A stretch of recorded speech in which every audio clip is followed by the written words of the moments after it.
আসসালামু আলাইকুম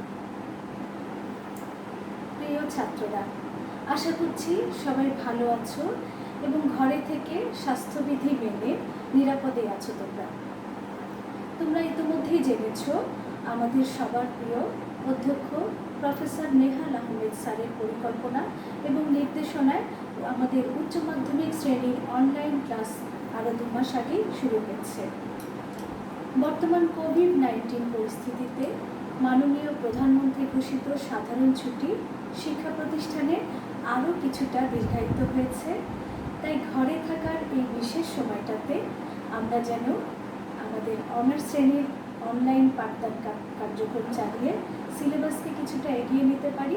এজন্য আমাদের মাননীয় অধ্যক্ষ স্যারের নির্দেশনা এবং বিভাগীয় প্রধান আবু তাহের পাটোয়ারি স্যারের পরিকল্পনায় অন্যান্য বিভাগের মতো আমরাও আমাদের অনলাইন ক্লাস শুরু করছি। এই ধারাবাহিকতায় আজকে আমি অনার্স প্রথম বর্ষের সিলেবাস অনুযায়ী স্পেনের রাজনৈতিক ইতিহাস কোর্সটির একটি গুরুত্বপূর্ণ অধ্যায় তোমাদেরকে পাঠদান করব। তার আগে একটা কথা বলে রাখি, আমার প্রিয় শিক্ষার্থীরা, তোমরা আমাদের যে আমাদের যে ইসলামের ইতিহাস বিভাগের যে সাইটটি আছে, অর্থাৎ আমাদের যে ফেসবুক পেজটি আছে, এই পেজটিতে তোমরা সবাই জয়েন করবে এবং এই পেজটিতে তোমাদের জন্য নিয়মিত রুটিন দেওয়া হবে। এই রুটিন অনুযায়ী ক্লাস হবে। সেই ক্লাসগুলোতে তোমরা নিয়মিত দেখবে এবং তোমাদের পড়াশোনাগুলো চালিয়ে যাবে সেই অনুযায়ী, এবং তোমাদের বন্ধুবান্ধব এবং তোমাদের সহপাঠীদেরকে ক্লাসগুলোর ব্যাপারে উৎসাহিত করবে এবং তাদেরকেও আমাদের এই পেজটিতে জয়েন করতে বলবে। এছাড়া ঢাকা কলেজ গ্রুপেও তোমাদের জন্য রুটিন দেওয়া আছে, তোমরা এই গ্রুপগুলোতে সবসময় সাবস্ক্রাইব করবে। তো শিক্ষার্থীরা, চলো আমরা আমাদের বিষয়ভিত্তিক আলোচনায় চলে যাই। আমার আজকের বিষয় course number 603, code number 603, first year অনার্সে 603, political history of Muslim Spain 710 to 1492, অর্থাৎ 710 থেকে 1492 খ্রিস্টাব্দ পর্যন্ত। Topic Abdur Rahman third. তৃতীয় আব্দুর রহমান সম্পর্কে আজকে আমরা আলোচনা করব। স্পেনের ইতিহাসে তৃতীয় আব্দুর রহমান, যার শাসনকাল 912 থেকে 961 খ্রিস্টাব্দ। আলোচনার সুবিধার্থে আমরা শাসনকালকে 3টি ভাগে ভাগ করতে পারি। একটি হচ্ছে অভ্যন্তরীণ নীতি, আরেকটি বৈদেশিক নীতি, এবং তৃতীয় পর্যায়ে আসবে জনকল্যাণমূলক নীতি। আব্দুর রহমানকে এই 3টি পর্যায়ে আমরা ভাগ করে আলোচনা করব আব্দুর রহমানের শাসনকাল। তো শুরুতেই আব্দুর রহমান সম্পর্কে কিছু পরিচয়। স্পেনের তৃতীয় আব্দুর রহমান তিনি কে ছিলেন, কীভাবে শাসন ক্ষমতায় আসলেন, শুরুতেই তার সম্পর্কে তোমাদেরকে কিছু জানিয়ে রাখি। 912 সালে মাত্র 22 বছর বয়সে আব্দুর রহমান শাসন ক্ষমতা গ্রহণ করেন। তার পিতামহ ছিলেন আবদুল্লাহ এবং পিতা মোহাম্মদ। পিতামহ আবদুল্লাহর মৃত্যুর পর 912 সালে তিনি শাসন ক্ষমতা লাভ করেন এবং স্পেনের সকল শাসকদের মধ্যে সকল যাবতীয় গুণাবলীর অধিকারী তিনি ছিলেন। স্বীয় প্রতিভা বলে স্পেনের হারানো গৌরব ফিরিয়ে এনে স্পেনকে একটি শক্তিশালী সাম্রাজ্যে পরিণত করেছিলেন তিনি। রাজ্য জয়, শান্তি প্রতিষ্ঠা, সুশাসন প্রতিষ্ঠা, জ্ঞান বিজ্ঞানের পৃষ্ঠপোষকতা প্রভৃতি দিক বিবেচনা করলে তাকে স্পেনে মুসলিম সাম্রাজ্যের ত্রাণকর্তা বলা হয়। তৃতীয় আব্দুর রহমান তার কৃতিত্বপূর্ণ কার্যাবলীর জন্য স্পেনের ইতিহাসে শ্রেষ্ঠ আসন অধিকার করে আছেন। ক্ষমতা গ্রহণের পরপরই তৃতীয় আব্দুর রহমানকে নানা রকমের গোলযোগ এবং বিদ্রোহ বিশৃঙ্খলা মোকাবেলা করতে হয়েছিল এবং তিনি কঠোর হস্তে রাজ্যের সমস্ত তার স্পেনীয় আমিরাতের সমস্ত বিদ্রোহ বিশৃঙ্খলা মোকাবেলা করেন এবং কঠোর হস্তে সমস্ত বিদ্রোহ দমন করেছিলেন। তো শুরুতেই আমি শাসনকালকে 3 ভাগে যে ভাগ করেছিলাম, এর প্রথম ভাগ নিয়ে আলোচনা করব।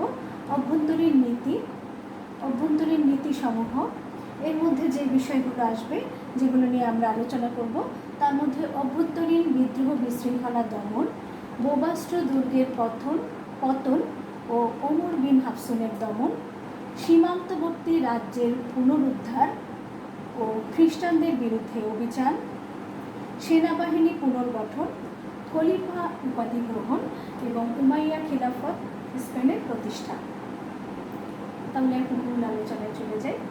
অভ্যন্তরীণ বিদ্রোহ বিশৃঙ্খলা দমনের জন্য তিনি কতগুলো পদক্ষেপ গ্রহণ করেছিলেন।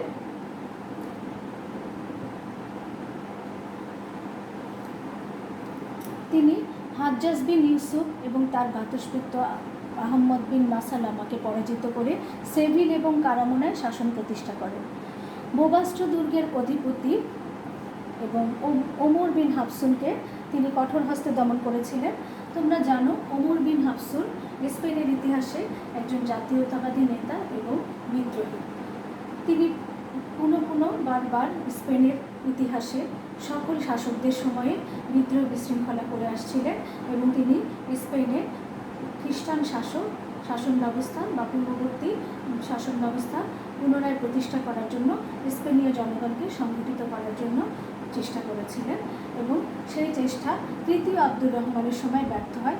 ইতিপূর্বে অন্যান্য শাসকগণ তাকে চূড়ান্তভাবে দমন করতে না পারলেও তৃতীয় আব্দুর রহমানের সময় এসে কিন্তু ওমর বিন হাফসুন পুরোপুরি তাকে দমন করা সম্ভব হয় এবং তার যে শক্তিশালী দুর্গ বোবাস্ট্র দুর্গ ছিল, এই দুর্গটি দখল করে তাকে পরাজিত করা হয় এবং কিছুকাল পরে তিনি মৃত্যুবরণ করেন এবং তার মৃত্যুর পরে স্পেনে ওমর বিন হাফসুনের বিদ্রোহ পুরোপুরি দমন করা সম্ভব হয়। সীমান্তবর্তী রাজ্যের পুনরুদ্ধার। সীমান্তবর্তী রাজ্যের মধ্যে তুদমির, মেরিদা, জায়েন, এলভিরা প্রভৃতি রাজ্যের বিদ্রোহ বিশৃঙ্খলা দমন করেন। এছাড়া টলেডোর বনু কাসি বারবার নও মুসলিম এবং স্পেনীয়দের অবরোধ করেন এবং বিদ্রোহীরা সকলেই তার বশ্যতা স্বীকার করে। পরবর্তী পর্যায়ে আলোচনায় আসে সেনাবাহিনীর পুনর্গঠন। সেনাবাহিনীর পুনর্গঠনের জন্য তিনি কতগুলো পদক্ষেপ গ্রহণ করেন। অভ্যন্তরীণ শাসন ব্যবস্থাকে মজবুত করার পরে বহিঃশত্রুর হাত থেকে তার রাজ্যকে রক্ষা করার জন্য একটি শক্তিশালী সেনাবাহিনী গঠন করেছিলেন। তার সেনাবাহিনীর সৈন্য সংখ্যা ছিল 1,50,000। তাছাড়া অনিয়মিত বাহিনীও ছিল। দেহরক্ষী বাহিনী ছিল প্রায় 12,000। অশ্বারোহী বাহিনীর মধ্যে ছিল 8,000 সদস্য। আর অন্যতম প্রধান কৃতিত্ব হচ্ছে তার এই সময়ে জার্মান, ফ্রান্স এবং ইটালীয়দের দ্বারা গঠিত একটি শক্তিশালী স্লাভ বাহিনী প্রতিষ্ঠা করা এবং ইসলামের দীক্ষিত এই বাহিনী আব্দুর রহমানকে অত্যন্ত তার সহযোগিতা করেছিল এবং তার অত্যন্ত বিশ্বস্ত ছিল। এই বাহিনীর দ্বারাই কিন্তু ইউরোপের বহু বিজয় অভিযান আব্দুর রহমান সম্পন্ন করে এবং ইউরোপের খ্রিস্টান জাতি আব্দুর রহমানকে কিছুটা ভয় পেত তার এই বাহিনীর জন্য। এবং বলা হয়ে থাকে যে আব্দুর রহমানের এই সেনাবাহিনী ছিল তৎকালীন বিশ্বে একটি আধুনিক শিক্ষায় শিক্ষিত এবং সুসজ্জিত একটি বাহিনী। পরবর্তী আলোচনায় আসবে খলিফা উপাধি গ্রহণ এবং উমাইয়া খিলাফত স্পেনে প্রতিষ্ঠা। এই পর্যায়ে আব্দুর রহমানের একটি গুরুত্বপূর্ণ অবদান হচ্ছে তিনি স্পেনকে উমাইয়া আমিরাত থেকে উমাইয়া খিলাফত হিসাবে প্রতিষ্ঠিত করেছিলেন। উমাইয়া খিলাফত হিসাবে তিনি প্রতিষ্ঠা করার জন্য তিনি 929 খ্রিস্টাব্দে নাসির লি দিনিল্লাহ উপাধি গ্রহণ করে নিজেকে খলিফা ঘোষণা করেন এবং এটি ছিল স্পেনের মুসলিম ইতিহাসে একটি অত্যন্ত গুরুত্বপূর্ণ অধ্যায়। এর আগে আমিরাত প্রতিষ্ঠিত হলেও খিলাফত প্রতিষ্ঠা করার মতো সুযোগ্য কোনো অধিপতি স্পেনে ছিল না, কিন্তু তিনি প্রথম স্পেনকে আমিরাত থেকে খিলাফত হিসাবে ঘোষণা করেন। তোমরা জানো, একই সময়ে মুসলিম বিশ্বে আরও দুটি খিলাফত ছিল। একটি হচ্ছে উত্তর আফ্রিকায় ফাতেমীয় খিলাফত এবং আরেকটি আব্বাসীয় খিলাফত। তা সত্ত্বেও কিন্তু স্পেনে উমাইয়া খলিফা তৃতীয় আব্দুর রহমান নিজেকে, স্পেনের উমাইয়া আমির তৃতীয় আব্দুর রহমান নিজেকে উমাইয়া খিলাফত স্পেনকে উমাইয়া খিলাফত ঘোষণা করে এবং নিজেকে উমাইয়া খলিফা হিসাবে দাবি করেছিলেন, এবং এতে তার প্রভাব প্রতিপত্তি আরব বিশ্বে আরও কিছুটা বেড়ে গিয়েছিল। পরবর্তী আলোচনায় আমরা আসব শাসনকালের দ্বিতীয় পর্যায় হচ্ছে তার বৈদেশিক নীতি। বৈদেশিক নীতির মধ্যে যে বিষয়গুলো আসবে আলোচনায়, খ্রিস্টানদের সাথে সংঘর্ষ, ফাতেমীয়দের সাথে সংঘর্ষ, আব্বাসীয়দের সাথে সম্পর্ক এবং বিভিন্ন রাষ্ট্রে দূত প্রেরণ। খ্রিস্টানদের সাথে সংঘর্ষের এই পর্যায়ের আলোচনায় খ্রিস্টান বিভিন্ন স্পেনের সীমান্তবর্তী বিভিন্ন রাজ্যগুলোতে তিনি অভিযান পরিচালনা করেন এবং এই অভিযানে তিনি সফল হন। লিও নেভারি এবং সীমান্তবর্তী বিভিন্ন রাজ্যগুলো তার অভিযানে কিছুটা ভয় পেয়ে যায় এবং তারা ইতিপূর্বে যে সংগঠিত হয়ে একত্রিত হয়ে যে স্পেনে উমাইয়া আমিরাতের বিরুদ্ধে লড়াই করেছিল, এই পর্যায়ে তারা কিছুটা ভীত হয়ে তৃতীয় আব্দুর রহমানের সাথে কিন্তু সন্ধি করতে সক্ষম হয় এবং এই সন্ধির ফলে দীর্ঘদিনের যে খ্রিস্টান মুসলিম বিরোধ, এটা কিছুটা সময়ের জন্য স্পেনের শাসনকর্তারা এর থেকে কিছুটা সময় নিজেরা স্পেনকে রক্ষা করতে পেরেছিল। ফাতেমীয়দের সাথে সংঘর্ষ। ফাতেমীয়রা বরাবরই স্পেনের সীমান্তবর্তী বিভিন্ন অঞ্চলে এসে হানা দিত এবং তাদের নৌবাহিনী দিয়ে স্পেনের নৌবাহিনীকে আক্রমণ করত। এই সময় কিন্তু তৃতীয় আব্দুর রহমানের নেতৃত্বে একটি শক্তিশালী নৌবাহিনী ভূমধ্যসাগরীয় অঞ্চলে তাদের অভিযান পরিচালনা করেছিল এবং ফাতেমীয় নৌবাহিনীকে পরাজিত করেছিল বিভিন্ন অভিযানে। আব্বাসীয়দের সাথে সম্পর্ক।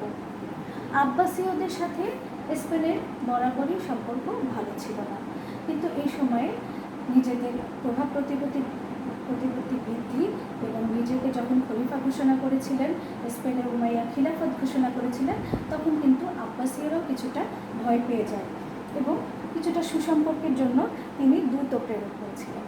এবং শেষ পর্যায়ে আলোচনায় আসে দূত প্রেরণ। বিভিন্ন রাষ্ট্র এ সময় ফ্রান্স, পার্শ্ববর্তী খ্রিস্টান রাজ্যগুলো যেমন ফ্রান্স, ইটালি, জার্মানি, এই রাষ্ট্রগুলোর সাথে দূত প্রেরণ হয়েছিল এবং সুসম্পর্ক তৈরি হয়েছিল, যেমন বাণিজ্যিক লেনদেন, পণ্য আদান প্রদান এবং উপটোকন আদান প্রদানের মাধ্যমে সুসম্পর্ক বিভিন্ন রাজ্যগুলোর সাথে, পার্শ্ববর্তী ইউরোপীয় খ্রিস্টান রাজ্যগুলোর সাথে সুসম্পর্ক তৈরি হয়েছিল।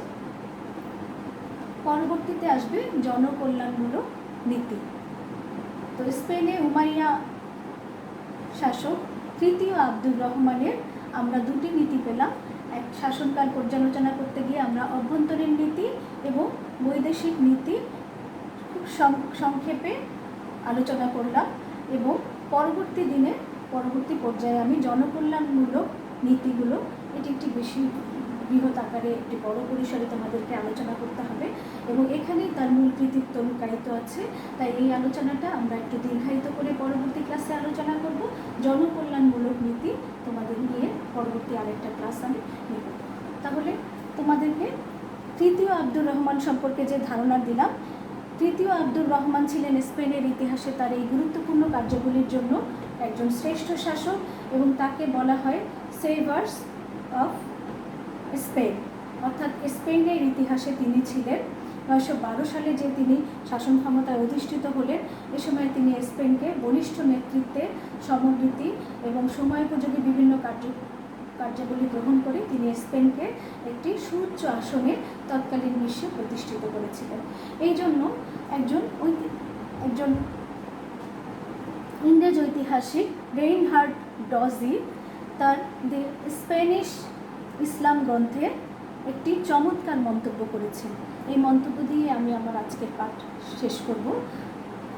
তোমরা দেখো, তিনি বলেছেন, of all the Umayyad Prince who reigned in Spain, Abd al-Rahman III was undoubtedly the greatest. অর্থাৎ স্পেনে অধিষ্ঠিত সকল উমাইয়া নৃপতিদের মধ্যে তৃতীয় আব্দুর রহমান নিঃসন্দেহে ছিলেন বিখ্যাত বা খ্যাতিমান। তাহলে এই চমৎকার একটি মন্তব্য দিয়ে আমরা যা বুঝতে পারছি যে তৃতীয় আব্দুর রহমান শুধু মুসলিম বিশ্বে না, পাশ্চাত্য বিশ্বের একজন ঐতিহাসিকের চোখেও তিনি একজন শ্রেষ্ঠ শাসক ছিলেন এবং যাকে বলা হতো স্পেনের ত্রাণকর্তা বা সেভার্স অফ ইসলাম। তো শিক্ষার্থীরা, আজকে এই পর্যন্তই আমার আলোচনা। পরবর্তী ক্লাসে তোমাদের সাথে নিশ্চয়ই আবার দেখা হবে। তোমরা সে পর্যন্ত ভালো থাকো, ঘরে থাকবে, সুস্থ থাকো এবং নিরাপদে থাকো।